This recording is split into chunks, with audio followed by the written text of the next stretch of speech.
You are listening to Fantha Tracks.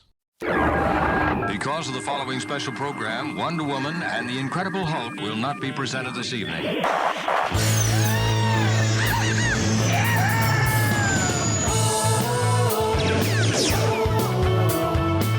got Bantha. It's time to get all your Star Wars news in a single file. That doesn't sound too hard. Boom! This is Making Tracks. This is the way. Here are your hosts, Mark Newbold and Mark Mulcaster. I know these people. They are brutal. Does this look Jedi to you? That's not how the Force works. They'll never see it coming. Count me in. Lisa back. You're listening to Making Tracks. I'm your co-host Mark Newbold. This is episode 230, and joining me today is a man who went all the way to Stratford-upon-Avon only to be barred. It's Mark Mulcaster. How you doing, man? Alas, poor Mark. I knew him well. I'm very well, thank you. Yeah, had a lovely weekend away at Stratford-upon-Avon. A little bit of culture, good fun. How about you? How's things, dude? Things are good. 2/3 of the year is pretty much gone. Racing towards the autumn. Site's going well. Cannot complain at all. What's in the news then, sir? We've got a date for your diary. Friday the 30th of April, 2027. A New Hope, also known as the film formerly known as Star Wars, will be back in the cinemas just in time for May the 4th. It's hitting screens all around the world, we hope. We know it's certainly in the States. It was on StarWars.com. Our assumption is that it will be everywhere, because why wouldn't it be in the 50th anniversary year? We don't know what version of Star Wars we're getting. We were at, you and me, and Matt and Brian, the BFI back in April, to see the original 77 version of Star Wars that was screened here originally in the UK. Absolute privilege to be able to see that. We don't know whether it's going to be that version.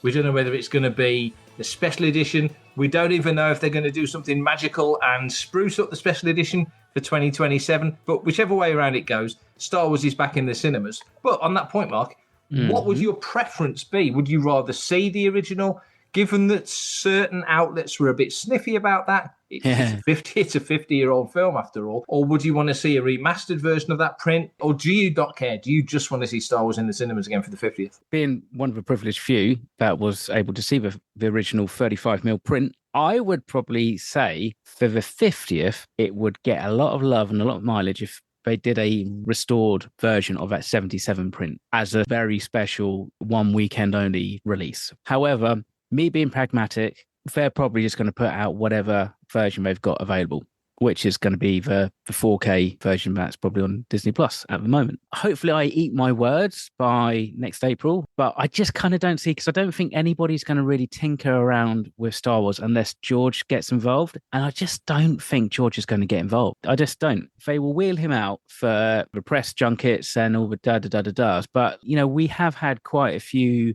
anniversaries, 20th anniversary of Revenge of the Sith, and they just kind of put them out. They just put out the most recent version. Can't disagree with any of that, because on one hand, yes, I would love to see that print the BFI had restored by Lucasfilm or whatever outlet they used. Get all the hairs out the gate, get it looking lovely, get the sound all, because I mean, we did say, didn't we, when we did our sound was a bit ropey, yeah. And I think that's the thing. Two things. If we take what was said back in 97, and obviously things have moved on, to scan them and restore them, they kind of end up having to destroy those negatives. And there might be actually reluctance to destroy an original print. Now, whether or not there's floating around in the Lucasfilm cloud an original scanned version, and they've got all those plates that they did before they did, say, with special edition and all that kind of stuff, so it's kind of available that they could then bolt together, is another matter. I think a lot of people might be interested to see an original print, but probably not if it was in the condition that we saw it. And it was very much a caveat kind of thing, which is probably why it was such a limited 2-screening type thing that they did, and that was it. You do have a generation, completely a generation, more than one generation really, that's only known the special edition. So if you showed them the original Star Wars, and there's no reason to think that many of those people ever saw what we consider to be the original Star Wars. Another thought that strikes me is what you just said about how Lucas is probably not going to get involved at this juncture, but it's the 50th. It's the one film out of all of them that he said he was the least satisfied with, that if you could go back and do stuff, that's the one he would do. And he did in 97. He did it. He did the special edition. But even since he sold the company in 2012, visual effects have moved forward a tremendous amount. Now, here's a hypothesis. Let's say Lucasfilm and ILM sit down with George and say, let's make this a director's cut type project. Let's do this just for the 50th and throw it out on either Disney Plus or physical media, whatever they do. And let's go through this film frame by frame one last time, George, and make all the tweaks and all the changes. And you've now got additional tools in the toolbox. AI used in the right way. I've got to put the caveat on that.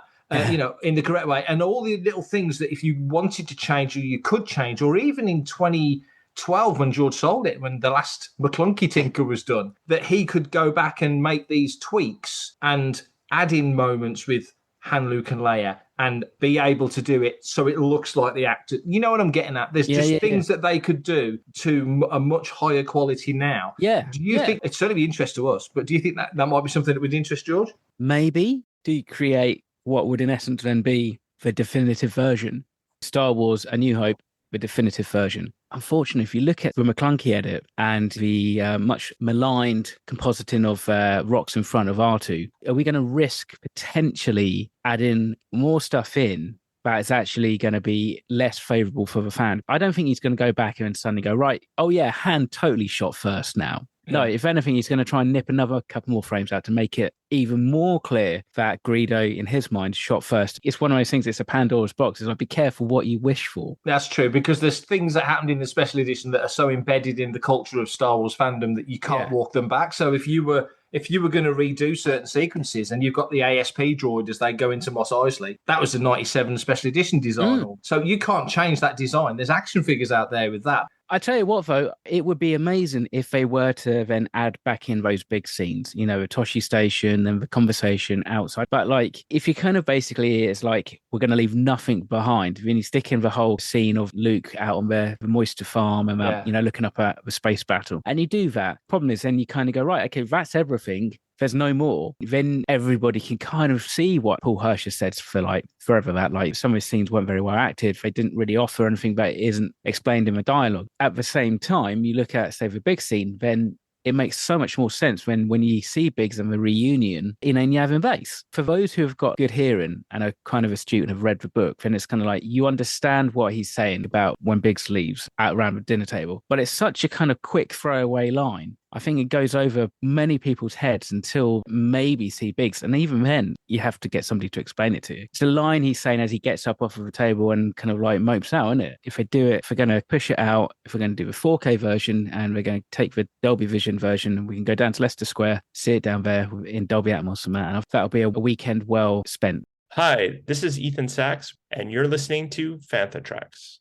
Long-time readers of Fantha Tracks may remember the news, the rumours that Matt Smith was supposed to be playing a younger version of Sheev Palpatine in Star Wars Episode 9. That clearly didn't come to pass. The rumours were never officially confirmed. Step forward a number of years, and now Matt Smith has just been confirmed to be appearing in Star Wars Starfighter, which is out on May 28th, 2027. He's the big villain. That film will be out in the cinemas probably the same time as the original Star Wars, which is kind of cool.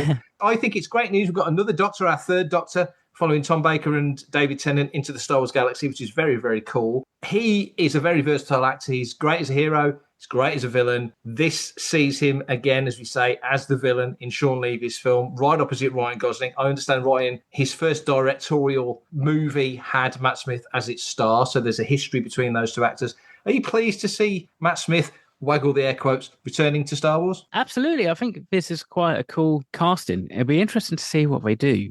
I think he does play a baddie better than he plays a good guy. There is a certain menace to him. Yeah. Without being sort of an Adam Driver overt physical threat menace, but there's just that sort of duplicitous edge to him in his villain performances. Snakiness, isn't That's it? Yeah. Myself and Brian were on Good Morning Tatooine this past weekend, and Becca Benjamin from Tarkin's Top Shelf was sort of in the room, and she messaged in and said that Matt Smith gives her Marquis Road vibes from the High Republic. And we both thought that was a really good observation. And so maybe you parlay that kind of sense of being into this new villain, whatever the new villain's role might be. But for Levy and Gosling to pick Matt Smith, it just weirdly feel like a full circle moment without being one. Absolutely. I'm sure he's probably quite happy about it as well. Starfighter goes into production within the next few short weeks here in the UK. So I'm sure we'll start hearing things of the production. I mention that because as a counterpoint, right up in Glasgow, you've got Spider-Man Brand New Day filming at the moment. They've only been filming a couple of weeks maybe in Glasgow, and they've already put out a little teaser where you see Tom Holland talking to the fans, interacting with people, very excited, great vibes, lots going on. They're still filming there as we speak, but now I think a bit more behind the curtain. I don't think it's quite as public and quite as open as it was for the first week or so. A great public relations exercise to do something like that, to put something like that out there. Do you think Star Wars should be doing similar things? Yeah, I kind of do a little bit. They don't even announce actors like they once did. At one point or another, you'd get a proper press release or something, or something on stars.com that would say, oh, so-and-so's joining Force Awakens or Last Jedi or whatever. But now it just seems like they just don't. It's put out there by Deadline or something like that, but it's never confirmed. And so whilst you can go, well, Deadline or Hollywood Reporter or Variety, their industry papers, and you kind of go, it would be quite nice to get a little bit of a confirmation nod. With Spider-Man, they're out in the streets. There's no way you can hide what they're doing. Whereas Star Wars is on the backlots of Pinewood and it's tucked away inside sound stages and stuff. But, come on. We both remember the webcams on Attack of the Clones, spending hours just looking at a blurry kind of image. And you're like, oh my God, was that like George's beard, top right hand of a frame or something like that? You never saw anything really. But for fact to say they did that, they put it out there and it was quite interesting. It just meant that, there was a connection. Whereas with Star Wars at the moment, it's behind closed doors. And I don't know if that's just because they're worried about, obviously they're worried about leaks and spoilers getting out. Yeah. And leaks and spoilers do. And that's the thing, actually, in some respects. Sometimes if you're open about things, the leaks and the spoilers that are coming out are confirmed. And actually everybody knows what they are. And it's not, a website's putting stuff out that is completely made up by some guy who's happened to see something as he was getting a cup of coffee across the road from the film set. We all have goodwill when a new production starts. I'd like to think anyway, or at least most decent fans do anyway. And I think it's only works well for the production that you maintain that, and you maintain that kind of dialogue with the fans as you build up. Once you've wrapped production and that, and you start to get into the post-production, the promotion, I think it just works, doesn't it? I think it just helps to keep everything out there. I mean, we're way beyond COVID, but Hollywood's never recovered, and streaming is a different beast now. So the numbers of people going to see films is vastly down on what it used to be. The amount of billion-dollar films since COVID is minimal compared to, I think there's only been as many billion-dollar films since COVID as there was in 2019. It's some crazy figure like that. The industry has changed. This month alone, we've had Superman doing really good numbers, but it ain't going to do $1 billion. We've got Jurassic doing really good numbers. And if it hadn't have come out on home video so soon, might have done $1 billion. It's just cost 800 million. And Fantastic Four, for some reason, because I thought it was a fantastic film, is dropping off a cliff. Numbers wise, it's going to do well to do 500 or 600 million worldwide, which is incredible. Well, I think we all thought that was going to be the big hit of the summer. So numbers aren't what they used to be. And any advantage production can get, certainly Star Wars, which has had its wobbles with various shows, any advantage you can gain is definitely one to grab, I would say, with both hands. And that kind of interaction with not the fan media, not us, we're on board. We're here anyway. So we don't need wooing to any measure. We need to be kept interested because some people will drift away. But that's the nature of fandom anyway. But to the broader cinematic public, you're not filming on the streets of Edinburgh on a new Star Wars film. You're absolutely right. But there are certain aspects where you can get the actors up close on a camera.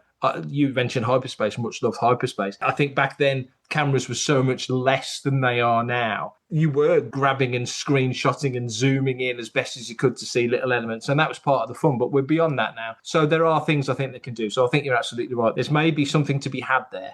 Hi there, this is Mike Quinn. I played Nine Num in Return of the Jedi and the new trilogy, and you're listening to Fantha Tracks. So last month at Birmingham Comic-Con at the NEC, I had the good fortune to sit down with a couple of Star Wars guests. Jacob James Beswick was our guest on last episode of Making Tracks. This week it is April V. Woods. April played young Kleya Marki in Andor Season 2. So here's me and a chat with April Woods from Andor Season 2. So in Birmingham, at the NEC, Birmingham Comic-Con, I'm here with April. First things first, how are you? Yeah, I'm good, thank you. How are you? I'm very good, thank you. So how's the show going for you so far? Yeah, it's really good. I've had a lot of really positive feedback, so that's been nice. Well, I'm not surprised because your appearance in Andor Yeah. was so surprising because it was so late in the day to get a flashback scene, Yeah. a flashback sequence, Yeah. and then being your character, Kleya as a character is built all the way through this, both seasons. Yeah. And then we get this amazing flashback to you as a kid, and all the information we got there. So when you went into it, what was your understanding and what were your expectations? I mean, when I first got the audition, I had no idea what it was. I didn't even know it was Star Wars related. And then I had 3 more auditions after that where I got more information each time, and Tony Gilroy helped me to understand the script. Yeah. And then once I found out I had gotten the role, I watched a bit of season 1. Yeah. But I didn't want to, copy Elizabeth too much because I think that's not the best thing to do. Yeah. So I just took what Tony Gilroy said, which is like the backstory of the character and stuff, and I went with it. I think the script writing was really good, so it was easy to act Kleya. I think what you say there was really good advice for other actors and actresses coming into an existing role, because Yes. we all grow and we all change. Yeah. And from your age of Kleya to Elizabeth's age of Kleya, a lot of stuff's happened. So it Exactly, makes sense yeah. not to just do an impression, really. Yeah, exactly. That's. And when you came in, the stuff you had to do, you're acting against Stellan, again, like Elizabeth did, Yeah. and watching him grow as a character. So getting your teeth into that part must have been really quite meaty for you. Yeah, I mean, I love playing Kleya. She's really nice and sassy. It's a really good role to do. And yeah, working with Stellan, I was scared at first because I'm a big Mamma Mia fan. Right. So I was quite nervous to meet him, but he's really, really nice and he's very easy to act with. Obviously, he's so talented. Sure. And I guess that helps set the atmosphere a lot. Yeah. Totally off the rails question. You say you're a Mamma Mia fan. Have you been to Aber Voyage yet? No, I haven't. I Gotta really, do really it. would love to go. Oh, it's amazing. The guys who do the visual effects for Andor did Yeah. Aber Voyage. Oh, did they? They do all, it's all sort of CG and all that. It's phenomenal. I don't get commission. I wish I did, but I can't recommend it highly enough. Also, there was a moment in the episode where you guys go to Naboo, and Naboo Yes. hasn't been seen in live action since episode 3, I think. Yeah. It's a long way, 20 years. It felt like a nice little nod to the 20th anniversary of that as well, in a weird way. You're breaking some new ground, and also there's the wonderful opportunity, I'm touching wood, hopefully that's made of wood, that if they want to do more with Kleya as she progresses, you're right there to do it. I would love that. That would be incredible. Yeah. So as an experience that you take forward, and pretty much at the start of your acting career, really, on the grand scheme of things, let's hope it's decades long, but what do you take away from this? What do you take forward from this experience? Well, I was working with a really experienced actor, and his way of kind of getting into character was very interesting. Right. He would, like, in my audition, he was there for the last one, and he got up and walked around the room a bit. So I think that's interesting, and he gave advice to stay true to myself, I guess, for the character and stuff like that. So meeting him was very good, yeah. And as a professional, then you can take that really useful little bit of information with you and move on to other projects. What else have you moved on to? What else have you done? I've done a CBBC series called Mallory Towers. Right. I started filming that before Andor, and then I did a last season last year. Yeah. So that was good. And yeah, I think I did actually take a lot of the notes I got on Andor onto the next season of Mallory Towers, so that was good. And I've done a few small roles, but I've not done much since because I've been at school and stuff. Of course. So how's that all going? yeah, it's going good. Yeah, it's good. I stayed caught up, so that was good. That's good. That's important. That's important. So one of the things that Star Wars actors get to do are things like this. Yeah. And now you're in that world. I interviewed Vivian Lyra Blair, who played young Princess Leia in Obi-Wan Kenobi. Oh, yeah. And she recently said, it's a couple of years since she did it, but she's recently said, it's a bit scary, actually. It's a big expectation. Yeah. But she's playing Princess Leia. You're playing a character that's comparatively new. Yeah. So you and Elizabeth together are kind of breaking in this character that hopefully, for the rest of us who enjoy, the stories, is going to be around for a long, long time. Do you kind of relish that you're pretty much there on the ground floor for the character? Yeah, I mean, I'm really glad I got to play Kleya. She's a really good role, and sharing that role with Elizabeth is great. And yeah, I'm excited to see what will come from it, hopefully. And do you guys get on? Yes, I only actually met Elizabeth last night for the first time. Oh, wow. We never met on the set. Obviously, we weren't in the scenes together. No. That would be weird. It would. But yeah, she's really lovely. Brilliant. Yeah. Well, thank you so much for your time. Yeah, not a problem. Lovely to meet you, and we'll speak you again too. sometime down the line. For everything in one location, daily news, reviews, interviews, podcasts, video and social media feeds, bookmark FanthaTracks.com for Star Wars news 24/7, 365. So the long-running lawsuit between Lucasfilm, Disney and Gina Carano has concluded. They have reached an agreement, and Gina Carano had this to say: "I've come to an agreement with Disney, Lucasfilm, which I believe is the best outcome for all parties involved. I hope this brings some healing to the Force."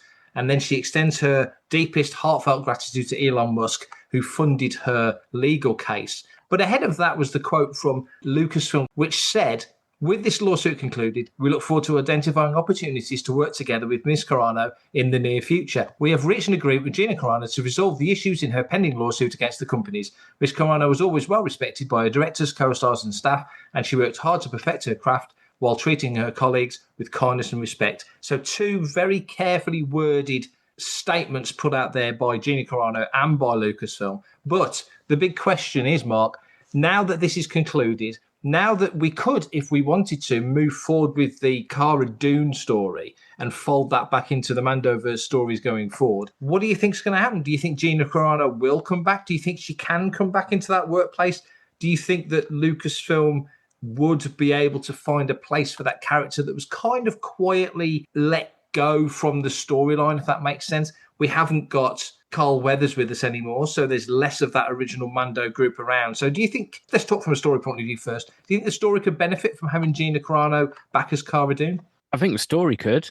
Absolutely. I don't really think, I mean, they didn't really give us a particularly good, clear, concise story reason for Cara Dune not being there. I don't recall. I don't even think there's any on-screen mention. It was just, she's not there. And I guess you could put that just down to the nature of the Outer Rim. So I think in terms of like bringing the character back, not a problem. It would easily be done. The only thing to ask would be whether or not Lucasfilm's had to pivot a little bit and maybe what was going to be the Rangers of New Republic, which is reportedly her series, whether or not those elements are being broken down and are in other shows and series coming up, that would mean that actually character doesn't necessarily fit where she once did. That's a good point, because as you say, when Kathleen Kennedy did that big reveal and there was probably 15, 20 things on the board, I forget how many, a number of which have fallen by the wayside. And as you say, Rangers of the New Republic was one of them that never came to fruition. And as you say, in Mando Season 3, Mando gets made a New Republic Ranger. He's given those kind of responsibilities.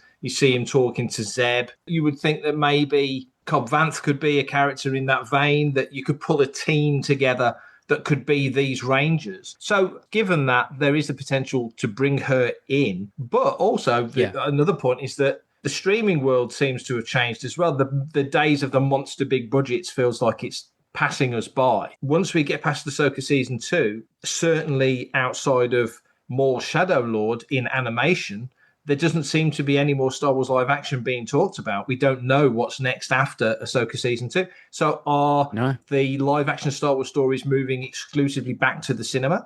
Because Star Wars at its core is a cinematic project, and anything we get on television on Disney Plus maybe going forward will be animated. Could that mean that Gina Carano will voice Cara Dune? She could record it in a closet at home if she wanted to. What I'm saying is that I think they could bring the character back because she had such an interesting history, the Alderaanian past, and just moving up to the Mando era. There's things that they never got to that you think maybe they would have done in books and comics if this whole situation hadn't have happened. Even if it hadn't have happened on screen, you feel like Marvel or Dark Horse or somebody would have done something with the character, especially a strong female character. That's something to say as well. Something that Star Wars has put a lot of focus on in the past few years. Do you think she'd be up for it?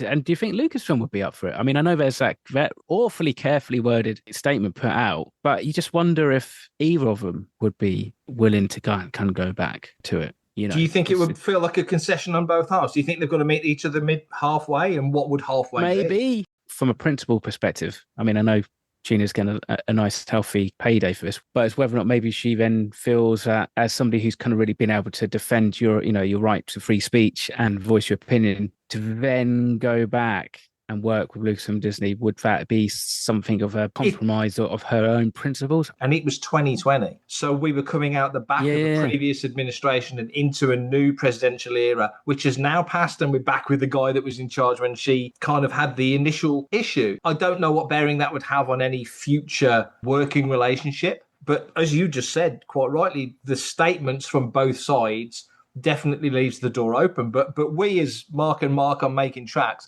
have got to look at it from a Star Wars point of view. Otherwise, we'll get ourselves in a political quagmire and say things we probably shouldn't. They just hit the pause button on the character and the storyline moved past it. Yeah. We haven't been able to come back to Mando since the passing of Carl Weathers. So when we do get to Mando and Grogu, and I don't know when that is set in the timeline, do they address the Cara Dune thing? I mean, it's only August. It ain't out till May. If they were thinking, wouldn't it be great in another world if we could have done something with Cara Dune? Wow, you can do it now. If they want to go and do a few bits of reshoots and work her in, they could do it if they wanted to. Absolutely, they could. You mentioned Cobb Vanth, and the last we saw of him was that he was kind of basically suspended in Bacta, wasn't he? Like he was taken down by Cad Bane, but not dead. There is the potential for a new Rangers, and maybe that's where you end up transitioning the Mandalorian series.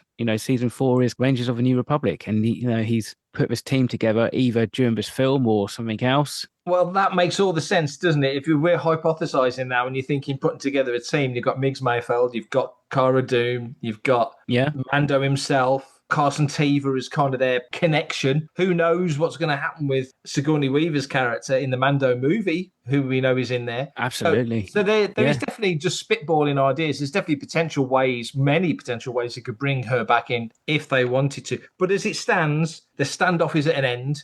The lawsuit has been settled. No details were given, so we don't know what the upshot of that was. But both sides are basically saying, yes, we can move forward now into the next era of whatever this relationship is. And hopefully, speaking as Star Wars fans, which is our first and primary consideration, hopefully that means cool stories are coming our way. I'm Brian Herring, BB-8 puppeteer, and you're listening to Fantha Tracks. That'll learn you. Phantom Menace, it's been out for 26 years. Its global box office haul at the cinema was $1,046,515,409. I did that from memory. Last year it was in the cinemas for its 25th anniversary. But now, some genius at the BBFC has decided that spaceships shooting at each other and a three-way lightsaber battle that sees Darth Maul chopped in half is too scary to warrant it being a U, and it is now a PG. So, 26 years after it came out, it's been on home video, it's on Disney+, it's been on most of the TV network channels over the past quarter of a century. I would love to know your thoughts on this. What do you think about the British Board of Film Classification changing it from a U to a PG? It feels like somebody's done work that they didn't really need to do, I don't think, to put it politely. So the BBFC, I'm quite a big supporter of it, on various levels, because it does a good thing generally. The kind of standards and classifications change based on society of the time rather than necessarily the society of the day when it was first released. So the cutting in half of Darth Maul, you see him be dissected, but it's very comic booky in some respects. There's no, there's no gore or anything. It's a little bit of red smoke that creeps up into Obi-Wan's face, but that's about it. But then you kind of go, well, hang on a second, we're going to suddenly start seeing that with A New Hope, with any of the Star Wars films where somebody's got their arms cut off, one reason or another, or even actually with Leia choking Jabba the Hutt with a chain. One of the things that they do tend to do is is it something that could be repeated or it's going to influence kids and young people at home to do? In this case, it seems a little bit of a nanny state thing, really. I understand completely, and they do good work because, like you say, sensitivities now compared to sensitivities, let's say, in the 70s and 80s. Is it now just a case of maybe they've kind of gone, well, actually, this film is still being shown. It's still being shown in the cinemas. Parents are still watching it, and maybe we have a slight duty to help advise parents of actually what it is. If you contrast Phantom Menace with Revenge of the Sith, Phantom Menace is like a play school film, compared to Revenge of the Sith, far more graphic on a number of different levels. Remind me, what was the rating for Sith? Was that a 12? It was a 12A. To get it, I think, to be, it was a PG, I think, when Attack of the Clones came out. Did they trim down also the Django decapitation a little bit? Subsequent releases, that's been put back in. I think even the Headbutt has as well, actually. Because again, these things kind of change. It's like nowadays, you can't show smoking in the same way as you once did, flick knives and stuff like that because of the current climate. So all that's been like that for quite a while. Harder when it comes to space fantasy, because surely the whole kind of notion of what Star Wars is so far out there by its very nature is we're not even trying to ground it in reality in some levels. That's true. You make a great point, though. There's something you said earlier about Leia choking out Jabba with the chain. I've never heard that question because it's always seen, again, I guess it's to your point, it's perception. That's seen as an empowering moment. And yet, ultimately, one living being is choking out another living being with a rope or a chain. So there's never been a question of that. So I suppose it is perception and it is perspective. I think it's slightly overzealous to change the classification of Phantom Menace of all the films. The most kid-friendly, I would argue, of all the Star Wars films. Yeah, let's turn that on its head a little bit. Would you have preferred that they change the certification rather than make an edit? 100%. Like, yeah, you go. Because that was something that they might have even said. Cut it down, which I know film series going to do, because I mean, you get away with those kind of compliance edits for TV, and an edit's going to be a little bit Maclunkey, let's call it. But you wouldn't want to do it for your main film release. That might have been the other alternative, in which case, give us a PG. At that point, I don't really think it really matters. You can still take younger kids to PGs. It's just saying parental guidance. If your little Johnny or your little Susan or whatever is a weird disposition to having watched EOP's farting and Zabrax being cut in half, then maybe you might want to not watch this film. Hello, I'm Dennis Lawson, and you're listening to Fantha Tracks. Last thing for this episode, we have a listener's question. It's from Skyhawker. Hi, Marks. I've noticed over the last few years that apart from the odd exception, most big summer movies don't make $1 billion at the box office anymore, and many end up at a loss. Solo aside, the last 3 Star Wars films did make $1 billion or more each, but how do you think Mando and Grogu will do next year? Can it make $1 billion? Personally, I would guess not. Cheers, Skyhawker. So, not that many films make $1 billion these days because the industry has changed, but this is Star Wars we're talking about. And Mando's a big deal, and Grogu's a very big deal. And we have a film coming out in May next year. Do you think Mando and Grogu will do $1 billion globally at the box office? I don't think so. If you were to put me on the spot and ask for a number, I would probably say 750 if it's really good. And also, if there's nothing else that's coming out that's going to kind of clash with it, maybe 800. There's only been 2 films this year that's gone over $1 billion, like Lilo and Stitch and Nizar 2. And I'm having to check Box Office Mojo. This has almost hit 2 billion. Yeah, 1.9 billion. I think it's a Chinese animated film, isn't it? Exactly. Even Minecraft movie didn't hit $1 billion. And you kind of would have thought, well, that's guaranteed to hit $1 billion. Then you start to look at all your franchises. Jurassic World, just shy of 800 million. And then Superman, just over $500 million, which is still not bad knockings. But I think that was quite an expensive film to put out. The world has changed. We were in a very kind of like special place when we were kind of getting these films that are doing $1 billion. If you look at, say, Force Awakens, for example, that is probably the closest we've got to lightning striking twice in the same way as New Hope did. Streaming, the kind of the way people consuming just TV and films these days, you know, the bubbles burst on streaming pretty much, which is good actually for cinema, because I think it's making these movie studios and that keep their films in the theatres longer than before they stick it onto streaming. But then it's Disney, and Disney might stick it Mando and Grogu after 3 weeks again, which will have an effect. But nothing seems to stay around for very long. You know, you're looking like maybe 3 or 4 weeks. You mentioned Jurassic Rebirth just then. Jurassic World Rebirth just gone over 800 million today. So great numbers. It didn't cost silly money. I think it cost 175 million, which is the cheapest Jurassic by a long way. I think the most expensive movie ever made was Fallen Kingdom, which was like 430. So you're looking at way less than half. But nevertheless, 800 million is fantastic, a fantastic amount of money. So in terms of profit, wonderful, but not $1 billion. The point with that one is that after only 39 days, it was available to rent and buy at home. Yes. 39 days. So it's made 800 million in 39 days. Now, cinematically, you would imagine, that film is pretty much done. It's going to roll on. It'll probably end up bringing in another 20, 30 million globally. But if that film wasn't coming out on home video within 39 days, you would think that that's got a shot of maybe not $1 billion. It maybe didn't quite have the trajectory for $1 billion, but it would certainly do a lot more than it will now. And I think that's where I'm hoping we're going to sit with Mando and Grogu. It also arrives the same weekend as GTA 6, which could be a problem because a lot of gamers are going to spend a lot of money on that thing and they're going to stay at home and play the absolute backside off it. So that might have an effect. I don't know if there's any other big films out the same weekend, but that's, I would say, undoubtedly in the entertainment space, going to have an effect. It's going to grab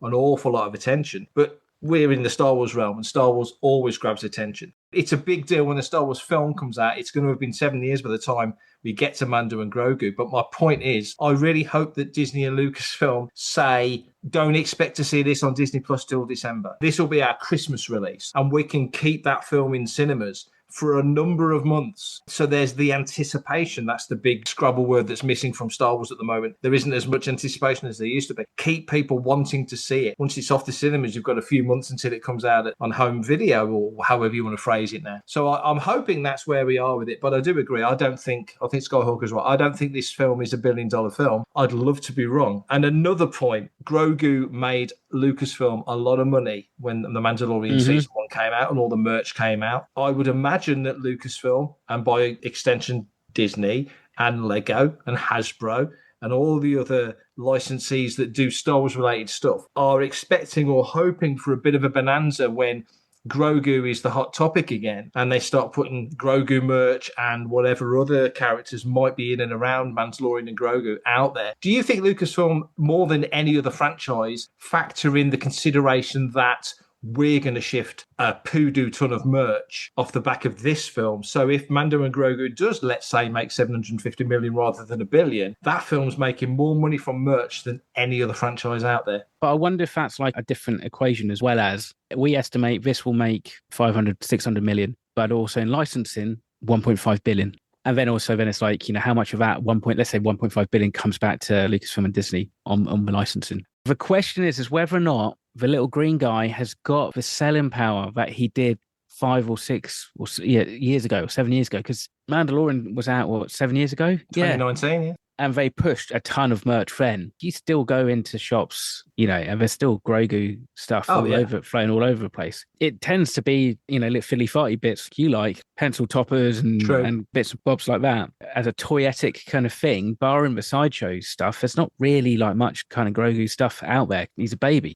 So whether or not he's still kind of got quite the same kind of clout, they will probably saturate the market for next year. But whether or not then we could still be seeing the same Grogu and Mando stuff on the shelves at like Christmas. And also Star Wars is back in the cinemas the following April. Yes. And then we have Starfighter in the May. So we have 2 Star Wars films in the cinemas within a month. That's totally why they're putting out Star Wars in April rather than in May. In an ideal world, you would say you want the 50th anniversary of Star Wars to be out on May 25th, May 26th, but you can't because you've got a new Star Wars film. And I guess that whole Star Wars 50th anniversary thing is totally going to lead into the marketing and promotion for Starfighter. Having a quick look, there isn't really anything out in May. At the moment, though, the only film that's confirmed is like The Devil Wears Prada 2, which I don't necessarily think is going to be fighting Mando and Grogu for the box office. We did get lucky, though, in the sense that Doomsday moved from May to December. Exactly. And I suppose the only thing is, and this we say without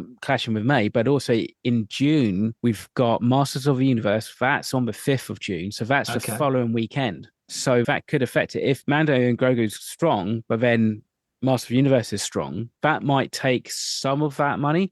Hi, this is Jack Parker, and you're listening to Fantha Tracks. Let's just take Force Awakens. How many times did you see that in the cinema? A mere 7.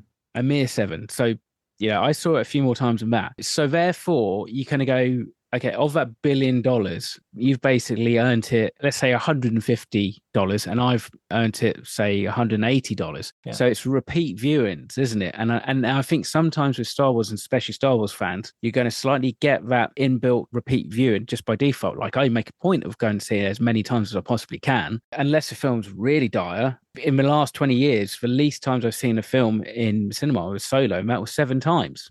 Yeah, that was not because of Solo. It's just because of work commitments at the time. By the time Mando and Grogu comes out, it will have been 7 years since, to clarify, not 7 years since we went to see a Star Wars film at the cinema, because we had Phantom Menace, we had Return of the Jedi, we've had Revenge of the Sith. We have had Star Wars experiences at the cinema, but we haven't had a new Star Wars experience at the cinema. So what you say is mega pertinent, because I know you want to see it in every format you can possibly see it in. Mm-hmm. I know I did that with Force Awakens, not so much with the others, but I certainly did it with Force Awakens. I wanted to see it in every way I could see it. So I travelled around and did it, and I know you did the same. So when we get to this film, if you were in town or I was in town, it's actually going to see Mando and Grogu. Hell yeah. And it's not just me or you, it's our other friends. And so there's every chance that people like us will see it 3 or 4 or 5 times. But like you say, when you broaden it out, and going back to the merchandise as well, I think if you're seeding the shelves, let's say, with Star Wars related merchandise, even though Grogu feels like E.T. was 40 years ago,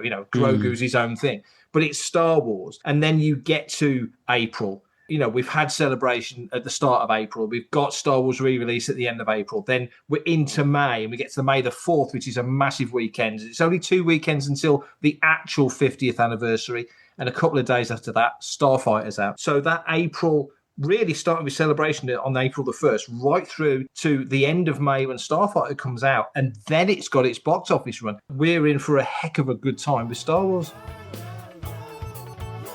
Be interesting to know what you guys think. So if you've got a prediction, write it down, send it in. Let's say by 1st of September, the worldwide gross of Mando and Grogu is. And we'll do a little sweepstake where whoever gets the closest gets some Fantha pin or patch or whatever Mark's got in his drawer. So my money's going to be on 750 million, 25 pence. I'm going to ponder my answer and give you a more accurate decision. Yeah, okay, you do that. So obviously you're going to need to know how you can either send in your predictions or also another listener's question like Mr. Skyhawker has done. And so Mr. Newbold can tell you how you can get in touch. I certainly can. Get those questions in, get those guesses in, and here's how you can do it. Email radio@fanthatracks.com. Head to links.fanthatracks.com for links to our social media feeds, Fantha Tracks TV and Fantha Tracks Radio. Thanks to James Semple for the Fantha Tracks intro, Blues Harvest for our Making Tracks opening music, and Mark Daniel and Vanessa Marshall for our voiceovers. New episodes drop Tuesdays and Fridays at 7 o'clock UK time. Our weekly news show, Good Morning Tatooine, goes live Sundays at 9 o'clock UK time on Facebook and YouTube. And remember, Fantha Tracks is absolutely free, so it costs nothing to stay updated on all the latest Star Wars news. And that's me done for this episode, Mark. I may revise my number. $750 million, 26 pence. Pence? You mean cents? Oh yeah, cents. Yeah, you should know cents, that thing you've got none of. Exactly, I don't have 26 cents. So...